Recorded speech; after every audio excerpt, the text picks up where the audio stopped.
ठीक है भाई, पिछली क्लास में हमने वेव मोशन के बारे में पेंडुलम को स्टडी किया था। ठीक है, ये चैप्टर जो है ना, ये थोड़ा टेढ़ा है, सीधा नहीं है। इसको अंडरस्टैंड करना मुश्किल है, लेकिन असल में ये चैप्टर जो है ना वो फिज़िकली बहुत कम है और मैथमेटिकली ज़्यादा है। यानी इसमें जितनी बातें हैं उसका बराह रास्त ताल्लुक़ मैथ से ज़्यादा है। तो मैंने आपको दो टॉपिक पढ़ाए हैं दो क्लासेस में। एक में मैंने आपको स्प्रिंग से बंधे हुए ऑब्जेक्ट का आइडिया दिया कि जो स्प्रिंग से बंधा हुआ ऑब्जेक्ट है जो अपने असल मुकाम से लेफ़्ट राइट हरकत करता है, वो भी दरअसल वेव मोशन अंजाम देता है या सिंपल हार्मोनिक मोशन अंजाम देता है। कई नाम हैं इसके, वेव मोशन है, सिंपल हार्मोनिक मोशन है, ऑसिलेशन है, ठीक है, वाइब्रेशन है। दोनों सिरे बंधे में तो वाइब्रेशन है और एक सिरा बंधा हुआ है तो ऑसिलेशन है। तो और उसके बाद दूसरी क्लास में मैंने क्या किया, मैंने फिर पेंडुलम को आपको स्टडी कराया। पेंडुलम की हरकत पर हमने गौर किया। तो आपको दो फार्मूले पहुँचे आप तक। एक फार्मूला था acceleration is equal to minus का k upon m, k upon into x. बाद में आपने इस k अपॉन m को, क्योंकि ये कांस्टेंट था और इस इक्वलिटी को हटाया था, तो हटा के क्या बना लिया था, acceleration is directly proportional to distance. और ये यहाँ से आपने डेफिनेशन बनाई थी कि कोई भी ऑब्जेक्ट इस तरह से हरकत अंजाम दे कि उसके अंदर डेवलप होने वाला एक्सेलरेशन उसके तय करदा डिस्प्लेसमेंट के डायरेक्टली प्रोपोर्शनल हो, लेकिन दोनों की डायरेक्शन एक दूसरे के अपोजिट हो, तो हम कहते हैं कि वो ऑब्जेक्ट सिंपल हार्मोनिक मोशन अंजाम दे रहा है। याद आया आपको कुछ कुछ? ठीक है, अच्छा जी। इसके अलावा ये बात किसके लिए थी, स्प्रिंग के लिए थी, स्प्रिंग का सिस्टम था ये। और उसके बाद हमने यही काम किसके लिए किया, पेंडुलम के लिए किया। पेंडुलम में हमने कहा कि एक्सेलरेशन जो है वो बराबर होता है माइनस का g अपॉन एल। ज़रा देखिएगा अपनी कापी में, g अपॉन एल है या l अपॉन g है, इंटू एक्स। m से m कट गया था। उसके बाद हमने देखें, आपने उतारा था लास्ट टाइम या नहीं?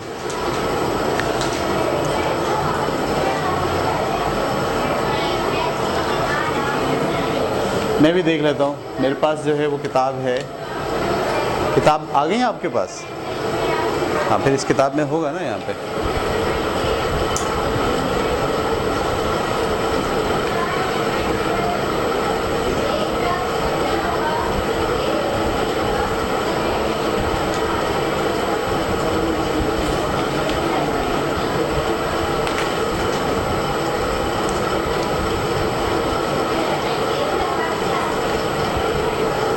चलें, मैं इसको देख लेता हूँ।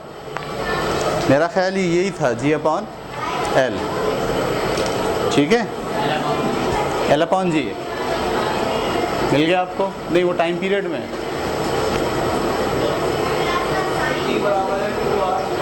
टाइम पीरियड की बात नहीं कर रहा मैं, एक्सेलरेशन की बात कर रहा हूँ।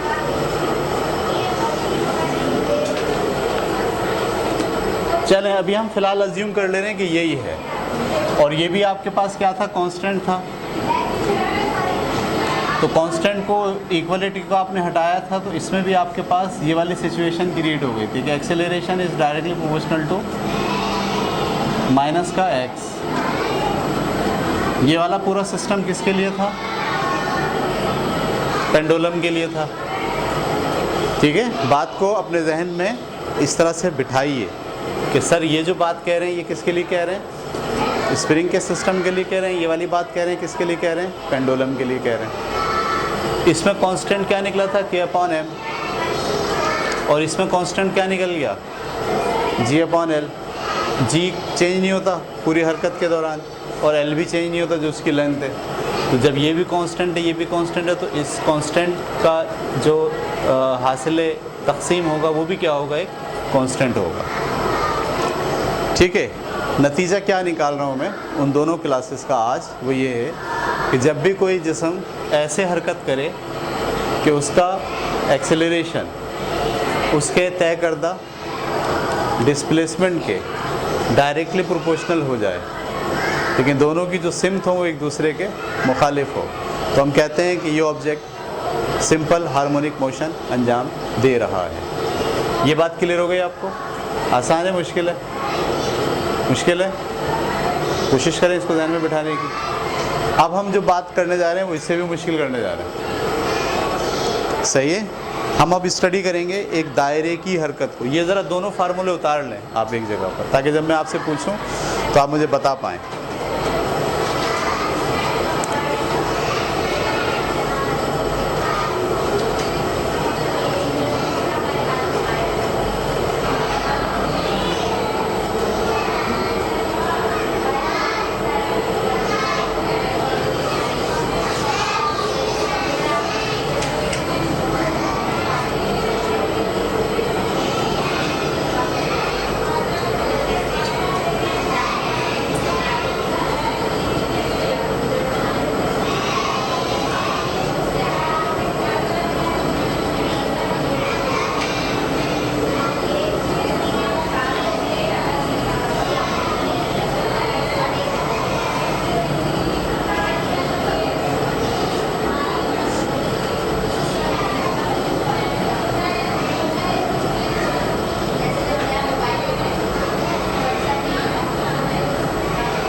ठीक है, ये मैं मिटा दे रहा हूँ। अब आप बहुत अपनी सारी ज़हनी सलाहियतों को जमा करके इस एक टॉपिक को समझने की कोशिश करेंगे। ये हम एक दायरे में एक ऑब्जेक्ट है, इसके घूमने पर गौर कर रहे हैं। ठीक है, ये कोई पत्थर है, कोई मटेरियल है, इसका मास m है और ये ऐसे घूम रहा है। अच्छा, यहाँ हमने लगाई हुई है लाइट, ऐसे लाइट लगाई हुई है, और यहाँ पे भी एक लाइट लगाई हुई है ऐसे।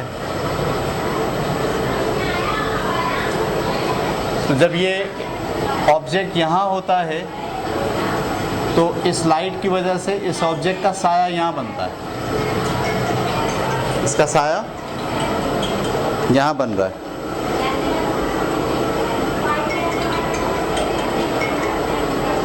ठीक है, अब जब ये ऑब्जेक्ट यहाँ से हरकत करके यहाँ आता है, ये ऑब्जेक्ट ऐसे हरकत कर रहा है, तो इसका साया यहाँ से यूँ हरकत करके यहाँ जा रहा है, ऐसा ही है। और फिर ये हरकत करके जब यहाँ आएगा तो इसका साया भी यहाँ से कहाँ जाएगा, यहाँ पर। फिर जब ये वाला ऑब्जेक्ट यहाँ से हरकत करके यहाँ आएगा, अब ये वाला बल्ब काम करेगा, अब साया कहाँ आना शुरू होगा, वापस नीचे। जब ये ऑब्जेक्ट यहाँ आएगा तो साया यहाँ होगा, और जब ये ऑब्जेक्ट यहाँ आएगा तो साया कहाँ जाएगा। फिर जब ये ऑब्जेक्ट यहाँ आएगा तो साया नीचे आना शुरू होगा। जब ये ऑब्जेक्ट यहाँ आएगा तो साया भी यहाँ आ चुका होगा। फिर जब ये ऑब्जेक्ट यहाँ जाएगा तो ये वाला बल्ब काम करेगा, साया वहाँ से। इसका मतलब ये है कि अगर ऑब्जेक्ट दायरे में घूम रहा है ऐसे करके, तो उसका साया यहाँ चल रहा है।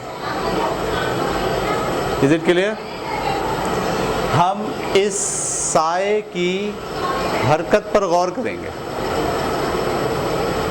सही है, हम ये जो शेडो है इसकी हरकत पर गौर करेंगे। इसकी हरकत भी सेम वही है जो स्प्रिंग की थी, कि वो अपने असल मुकाम से ऊपर की तरफ जा रहा है और अपने असल मुकाम से नीचे की तरफ आ रहा है। ठीक है ना? अगर हम इसकी हरकत पर गौर करके ये पता चलाएं कि क्या ये जो हरकत है ये भी वेव मोशन है, तो इसकी ये जो हरकत है आप जो देख रहे हैं साए की, वो साए की हरकत बजाते खुद कुछ भी नहीं है। वो इस दायरे में घूमने वाले ऑब्जेक्ट का शेडो है। शेडो बजाते खुद क्या है? इसका मतलब है शेडो की जो मूवमेंट है वो मूवमेंट है जो दरअसल कहाँ मौजूद है? दायरे में घूमते हुए ऑब्जेक्ट के अंदर मौजूद है। तो अगर शेडो की हरकत सिंपल हार्मोनिक मोशन डिफाइन हो जाए तो इसका मतलब है इसकी ये हरकत दायरे की हरकत की वजह से, लिहाजा दायरा भी दरअसल जब कोई ऑब्जेक्ट दायरे में घूमता है तो उसके अंदर भी किसी न किसी लेवल की सिंपल हार्मोनिक मोशन मौजूद होती है। ये बात थोड़ा हजम करना मुश्किल है, ये लॉजिक चल रही है। लॉजिक आप एक बात प्रूव करते हैं, उसे एक बात की बुनियाद पर दूसरी बात प्रूव करते हैं, दूसरी बात की बुनियाद पर तीसरी बात प्रूव करते हैं। हमने एक बात प्रूव कर दी कि जब कोई ऑब्जेक्ट इस तरह से हरकत अंजाम दे कि उसका एक्सेलरेशन उसके फासले के डायरेक्टली प्रोपोर्शनल हो लेकिन दोनों की सिमतें मुखालिफ हों, तो हम कहते हैं कि ये ऑब्जेक्ट सिंपल हार्मोनिक मोशन अंजाम दे रहा है। ये बात हम प्रूव कर चुके हैं। सिंपल हार्मोनिक मोशन कौन अंजाम देता है? जिसका एक्सेलरेशन उसके डिस्प्लेसमेंट के डायरेक्टली प्रोपोर्शनल। अब हम इस हरकत पर गौर कर रहे हैं। आइए गौर करते हैं। हम किसकी हरकत पर गौर कर रहे हैं? शेडो की। तो शेडो का डिस्टेंस पे बात करते हैं। डिस्टेंस ऑफ शेडो, ठीक है। ये यहाँ है, यहाँ से यहाँ तक का इसने फासला तय कर लिया। इस फासले को हम जाहिर कर रहे हैं किससे? y से। इस फासले को किससे जाहिर कर रहे हैं? अगर मैं इसको एक ऐसे ट्रायंगल मान लूँ तो ये जो एंगल ये बना रहा है ऑब्जेक्ट अपने इस असल मुकाम से, वही एंगल ये बना रहा है, क्योंकि दो लाइनों के दरमियान जो लाइन काट रही होती है वो उसके आमने सामने वाले दोनों एंगल क्या होते हैं? बराबर होते हैं। ये भी क्या लाइन है? दो लाइन है, एक ये लाइन है, एक ये लाइन है। इसको ये लाइन काट रही है तो ये वाला एंगल और ये वाला एंगल क्या होगा? बराबर होगा। अच्छा, एंगल के सामने वाला क्या होता है? परपेंडिकुलर। ये वाली चीज़ क्या है? हाइपोटेन्यूस। और ये वाली चीज़ क्या है? बेस। ये जो हाइपोटेन्यूस है ये इसका रेडियस है। क्या है? रेडियस, यानी जो ये है वो ये है। तो अगर मैं इस वाले ट्रायंगल को देखूं तो ये रेडियस है और ये क्या है? ये हाइपोटेन्यूस है, ये परपेंडिकुलर है और ये बेस है, ठीक है। तो हम यहाँ लिख सकते हैं perpendicular over hypotenuse. Perpendicular over hypotenuse किसके बराबर होता है? Sine theta. ये बात तो हमने मैथ में पढ़ी है, फिजिक्स में। परपेंडिकुलर ओवर हाइपोटेन्यूस क्या होता है? Sine theta. y यहाँ ऐसे लिख दो, r यहाँ क्या कर रहा है? डिवाइड वहाँ जाके क्या करेगा? मल्टीप्लाई r साइन थीटा, ठीक है। तो y की वैल्यू क्या आ गई? r sine theta. इसमें थीटा क्या है? ये हमने 9वीं क्लास में जब एंगुलर डिस्प्लेसमेंट पढ़ा था तो क्या पढ़ा था? याद है आपको? एंगुलर डिस्प्लेसमेंट क्या होता है? ये वाला जो डिस्टेंस तय हुआ था इसको अगर r से तकसीम करें तो ये वाला एंगुलर डिस्प्लेसमेंट आ जाता है पर यूनिट रेडियस पर जो फासला तय होता है। सही है। अच्छा, फिर अगर मैं दोनों को t से तकसीम कर दूं, किससे तकसीम कर दूं? तो ये डिस्प्लेसमेंट अपॉन टाइम हो गया और इसको पलट दें आप, s upon r into 1 upon t। ये डिस्प्लेसमेंट अपॉन टाइम ये क्या था? Angular velocity. Simple distance upon time क्या होता है? वेलोसिटी। लेकिन डिस्प्लेसमेंट एंगुलर हो तो फिर अब वेलोसिटी कौन सी होती है? Angular velocity. तो एंगुलर वेलोसिटी बराबर है थीटा अपॉन टी के। तो थीटा किसके बराबर होगा? ओमेगा इंटू टी के। तो मैं यहाँ पर इस फार्मूले में y बराबर है किसके लिख दे रहा हूँ? y बराबर है r साइन थीटा की जगह पर ओमेगा इंटू टी, ठीक है। साथ साथ उतारते जाएं आप लोग, ये उतारने की ज़रूरत नहीं है। सिर्फ यहाँ पर एक बात लिख दीजिए समझने के लिए कि चूँकि ओमेगा इंटू टी बराबर होता है थीटा के, तो हमने इस थीटा की जगह पे क्या लिख दिया, ओमेगा इंटू टी। ओमेगा क्या है, एंगुलर वेलोसिटी, ठीक है। तो ये आपको सब कीड़े मकोड़े लग रहा है, कोई बात नहीं। असल में बात ये है कि जो फिज़िक्स है ना, फिज़िक्स वो मैथमेटिक्स के सहारे चलती है, ठीक है।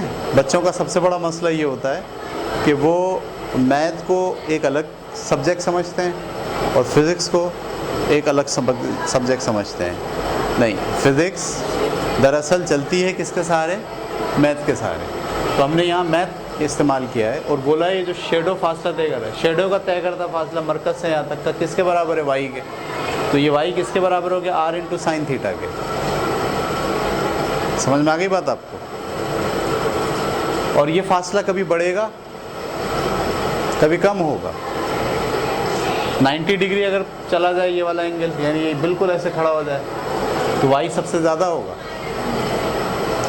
साइन 90 क्या होता है, 1, तो 1 को मल्टीप्लाई करेंगे आर से तो क्या आ जाएगा, आर। लेकिन जब ये वाली चीज़ यहाँ आएगी 90 से ज़्यादा एंगल आएगा, तो साइन की वैल्यू फिर पॉइंट में निकलेगी। जब पॉइंट में निकलेगी तो आर क्या होना शुरू हो जाएगा, कम होना शुरू हो जाएगा। समझ में आ रही बात। यानी इस शेडो का तय करदा फासला ज़्यादा से ज़्यादा रेडियस के बराबर होगा और कम से कम कितना होगा, 0 होगा। जब ये शेडो वापस यहाँ आ जाएगा तो हम क्या बोलेंगे, अपने असल मुकाम से कितनी दूरी पर है, हम बोलेंगे अपने असल मुकाम पर ही है, 0 दूरी पर है। तो ये जो एंगल है ना, ये वाला एंगल, ये तय करेगा कि कभी फासला ज़्यादा हो रहा है कभी फासला कम हो रहा है। समझ में आ रही बात आपको। इसको अगर मैं ग्राफ की ज़रिए से बना के दिखाऊँ आपको, ठीक है, तो ये वाली पूरी चीज़ किस पे डिपेंड कर रही है, थीटा पे, साइन थीटा पे। साइन थीटा की सबसे ज़्यादा वैल्यू क्या होती है, 1, और सबसे कम वैल्यू क्या होती है, -1। जब आप वैल्यू डालते हो कैलकुलेटर में, साइन 30 तो पॉइंट में आती है, साइन 60 तो पॉइंट में आती है, साइन 90, साइन 90 1 होता है तो 1 हो जाती है।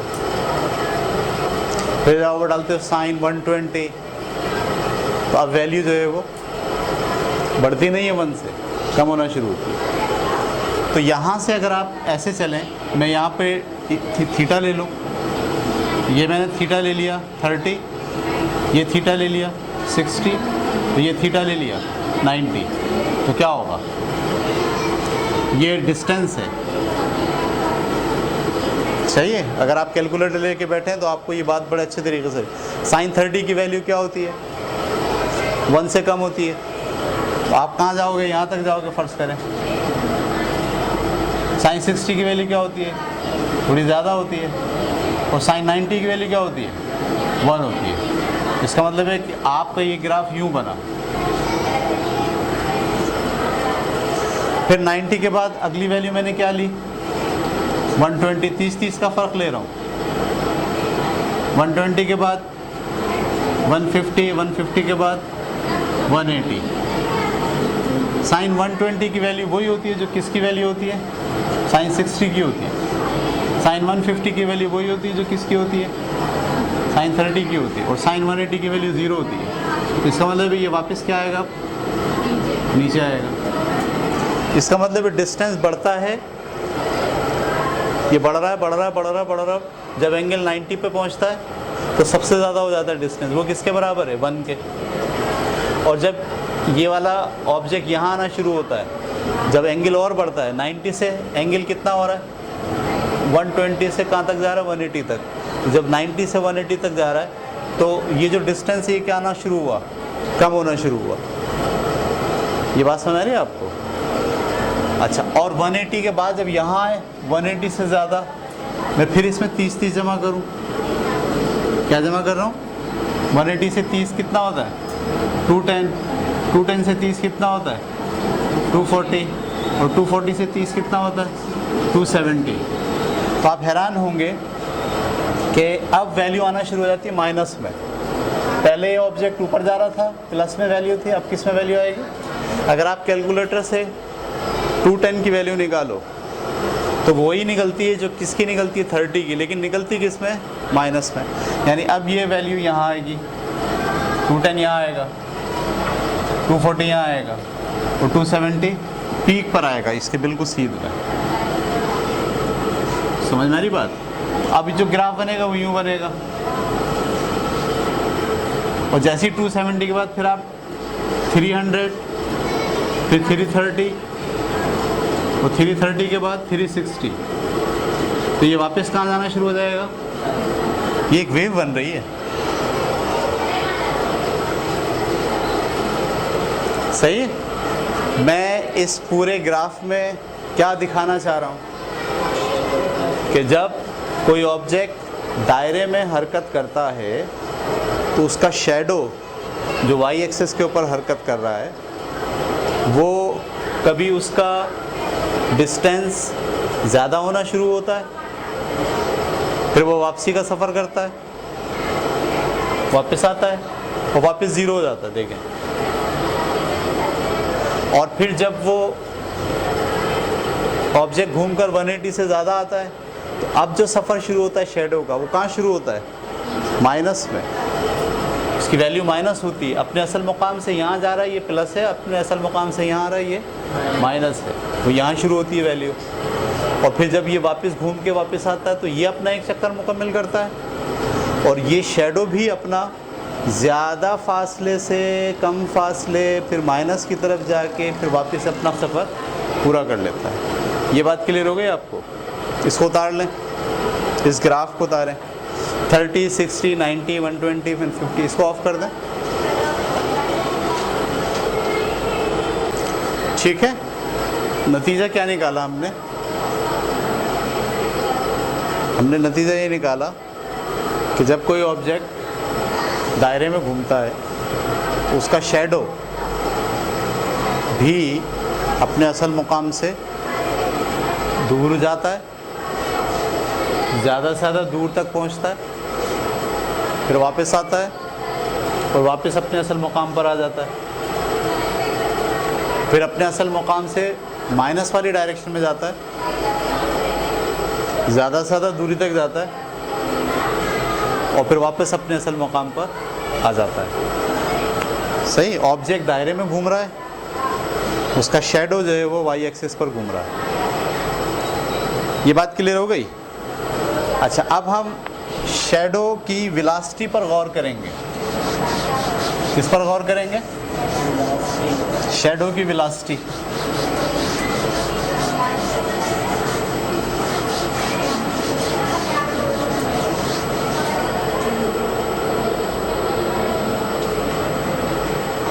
Velocity of shadow.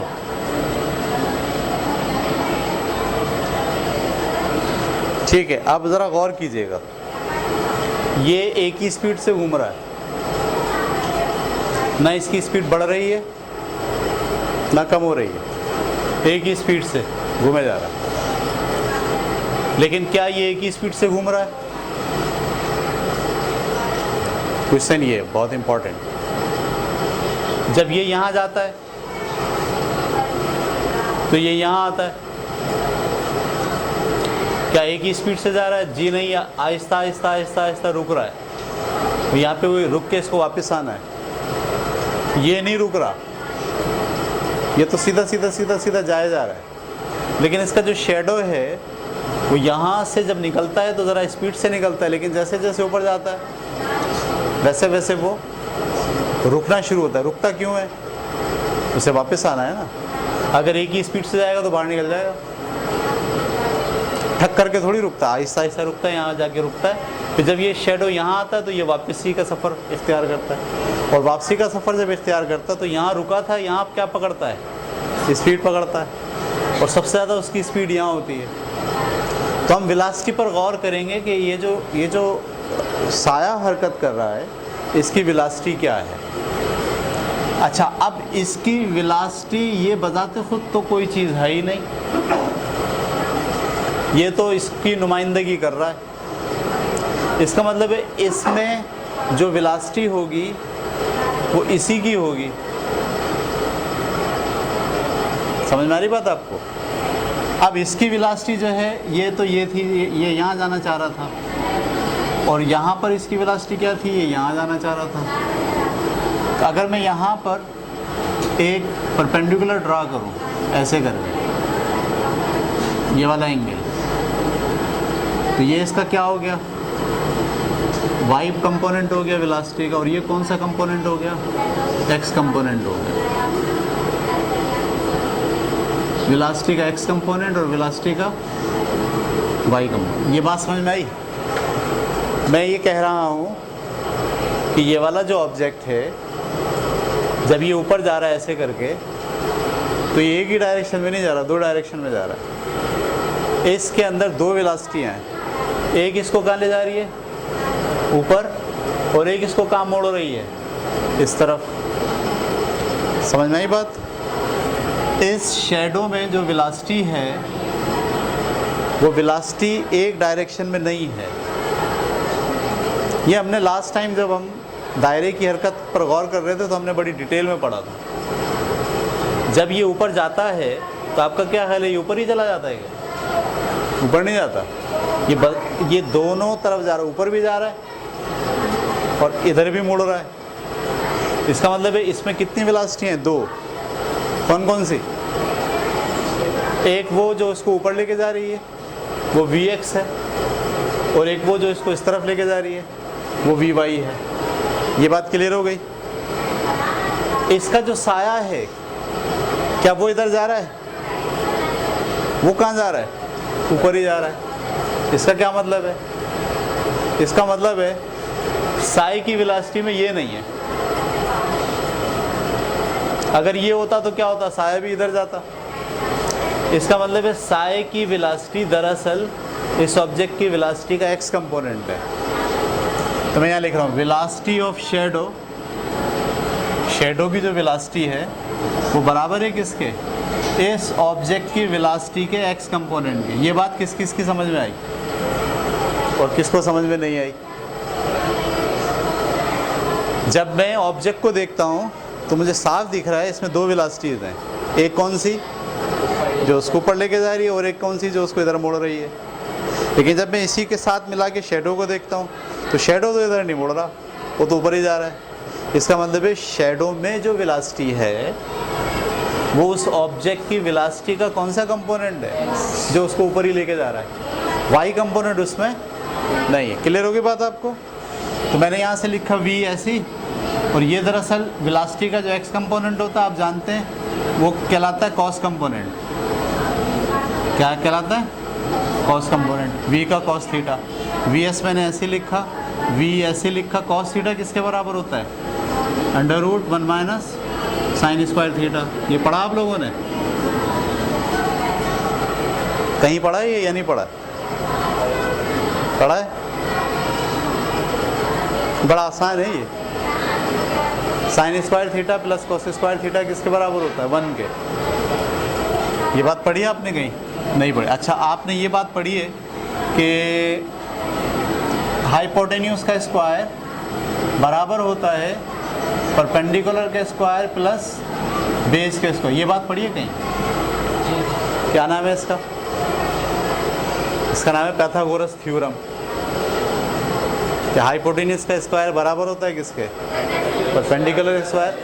ठीक है, पढ़ा? Very good. अच्छा, अगर मैं सबको हाइपोटेन्यूज के स्क्वायर से डिवाइड कर दूं, सबको ऐसे, तो ये दोनों कट के क्या आ गया, 1। ये क्या बना, परपेंडिकुलर ओवर हाइपोटेन्यूज का स्क्वायर। ये क्या बना, बेस ओवर हाइपोटेन्यूज का स्क्वायर। आप बता सकते हैं परपेंडिकुलर ओवर हाइपोटेन्यूज का स्क्वायर क्या होता है, साइन। ये बात पढ़ी है आपने? परपेंडिकुलर और हाइपोटेन्यूज का जो रेशो होता है वो क्या कहलाता है, ये मैंने पढ़ा है बहुत डिटेल में। और बेस और हाइपोटेन्यूज क्या होता है, कॉस। तो यहाँ से क्या बात सामने आई, sine square theta plus cos square theta किसके बराबर होता है, 1 के।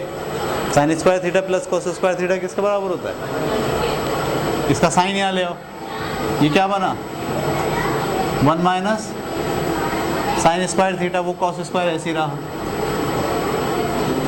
अब इसका स्क्वायर यहाँ ले आओ, तो कॉस थीटा किसके बराबर आ गया, under root 1 minus sine square theta. यही तो लिखा है मैंने, कॉस थीटा किसके बराबर लिखा है, under root 1 minus sine square. कहाँ से आया ये, वहाँ से आया।